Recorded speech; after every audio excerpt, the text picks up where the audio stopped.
ജയിച്ചില്ലേ? ജയിക്കുകയൊക്കെ ചെയ്തു. ജയിച്ചല്ലോ, പിന്നെന്താ കുഴപ്പം? ஆமா ஜெயிச்சான்ல, பின்ன என்ன பிரச்சனை? പിന്നെ എന്നാ പ്രശ്നേന്നാ? റാങ്ക് എന്ന് പറഞ്ഞ് നടന്ന ചക്കരാ. ഇപ്പൊ റാങ്ക് ഒരു തേങ്ങയില്ല, 58% വന്നേക്കാണ്. നിനക്ക് എന്താടാ, നിനക്ക് പഠിച്ചെന്താടാ കുഴപ്പം? ഞാൻ പറഞ്ഞല്ലേ ചേച്ചി, ചില സമയം നമ്മൾ എഴുതണത് കിട്ടൂല. നീ ക്ലാസ്സിലെ ടോപ്പർ ആയിരുന്നില്ലടാ അല്ലേ? ഈ ടോപ്പർ എന്ന് പറയണത് ഇങ്ങനെ നമ്മളെ സെമ്മ അനുസരിച്ച് ഇങ്ങനെ മാറിക്കൊണ്ടിരിക്കുമല്ലോ ചേച്ചി. അപ്പൊ ഇപ്പം ഈ സമയം ഇപ്പൊ അടുത്ത സമയം റാങ്ക് മേടിക്കാമല്ലോ. ഉണ്ട കിട്ടും നിനക്ക്. ഉണ്ട എന്നെ കൊണ്ടൊന്ന് പറഞ്ഞ് ചവിട്ടി കൂട്ടി ഞാൻ നോക്കിക്കോ. നിനക്ക്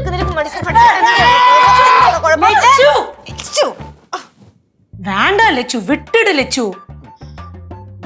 ലച്ചു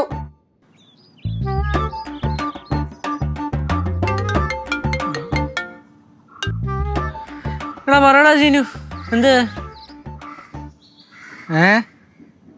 ഓ അത് ലച്ചേച്ചി എടുത്ത് പറഞ്ഞു. അപ്പൊ ചേച്ചി ഭയങ്കര കലിപ്പിടി കുറഞ്ഞല്ലോടാ അതിന്റെ.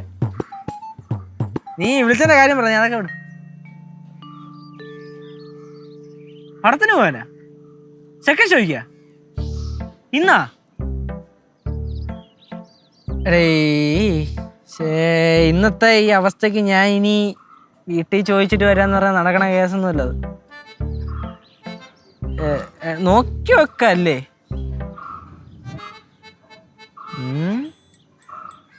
എന്തരേ എന്തരേ നോക്കിക്കൊണ്ടിരിക്കണേ? ഒന്നുമില്ലടാ, പാറ ഒന്നും സൈഡിൽ ഒരേ നേരം നോക്കിക്കൊണ്ടിരുന്നു. നീ അല്ലേ വേണ്ട, പടത്തിന് പോയാൽ ശരിയാവില്ല. പോടാ അവിടുന്ന്. ഞാൻ ഇനി ലച്ചെടുത്ത് ചേച്ചി പിന്നെ ഏറി കയറ്റി ഒന്നാമതെ കല്ലി എടുത്തിരിക്കണ ആ സാധനം ഇവിടെ. അങ്ങോട്ട് ദേഷ്യപ്പെടാ, തിരിച്ച് ദേഷ്യപ്പെടാനാ? എടാ എന്തൊക്കെ പറഞ്ഞാലും നമ്മൾ അച്ഛനും അമ്മയും ചേച്ചിയും ചേട്ടനും ഒക്കെ അങ്ങനെയുള്ളവർ തന്നെയല്ലേ, നമ്മൾ എത്ര വലുതായാലും. പറയാൻ പറ്റില്ല. ചേച്ചി ഒന്നാമത്തെ ബോധമില്ലാത്തന്നെ കൈ കിട്ടണമല്ലോ തലക്കടി.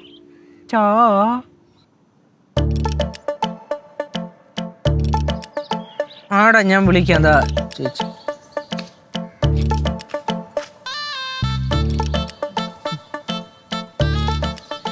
ആരാ വിളിച്ചേ? ആരാ വിളിച്ചേ? ചീനു. ചീനോ? ഓ പറയൂല, ചീനു അവിടെടാ. കൊറേ നാളായി അവനെ കണ്ടിട്ട്. സാധാരണ ഈ റോട്ടിലൊക്കെ വെച്ച് നമ്മൾ അവൻ കണ്ടോണ്ടിരുന്നാണല്ലോ. ഇപ്പൊ അതൊന്നുമില്ല. അവ ഇപ്പൊ റോട്ടിലൊന്നും അധികം അങ്ങനെ ഇറങ്ങാറില്ല. എന്തോ ചീനുചേട്ടൻ പാവമാ. ചീനുചേട്ടൻ പാവമാണല്ലേ? എന്നാ ചീനുചേട്ടൻ ഒന്ന് വിളിക്കോ? ചീനുചേട്ടനൊന്ന് വിളിക്കോന്ന്? എന്തിന്? എടാ ഞാൻ കൊറേ നാളായിട്ട് അവനെ കണ്ടിട്ടും സംസാരിച്ചിട്ടൊക്കെ വിശേഷമൊക്കെ അന്വേഷിക്കണ്ടേ? എനിക്ക് അവൻ അനിയെ പോലെയല്ലേ, നിന്നെ പോലെയല്ലേ ഞാൻ അവനെ കാണണേ. തൊണ്ടയ്ക്കൊന്നും പറ്റിയില്ല.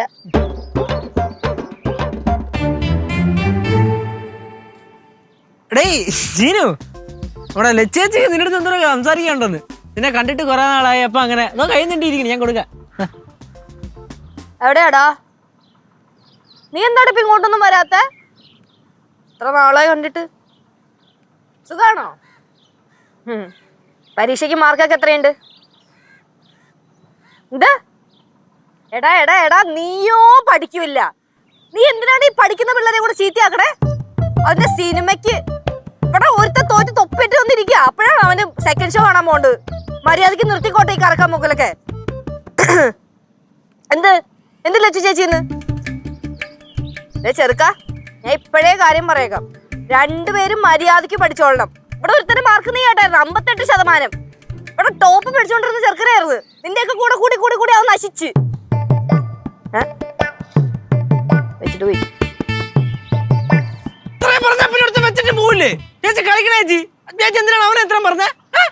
എന്താ ഒരു വഴി പറയാൻ പാടില്ലേ?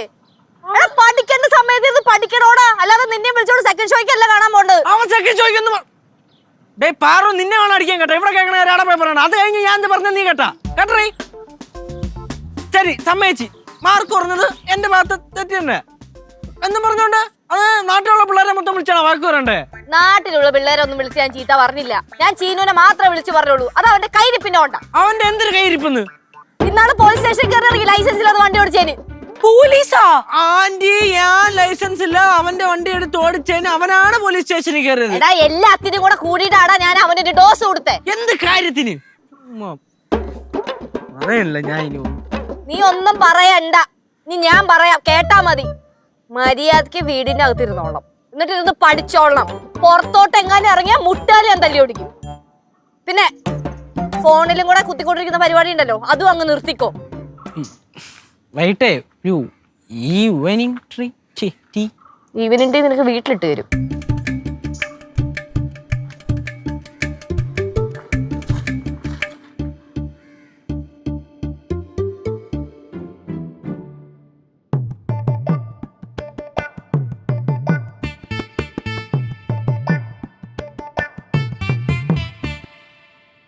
ഫ്ലവേഴ്സ് സ്മാർട്ട് ഷോ ശനി ഞായർ ദിവസങ്ങളിൽ രാത്രി 9:30 ഫ്ലവേഴ്സിൽ.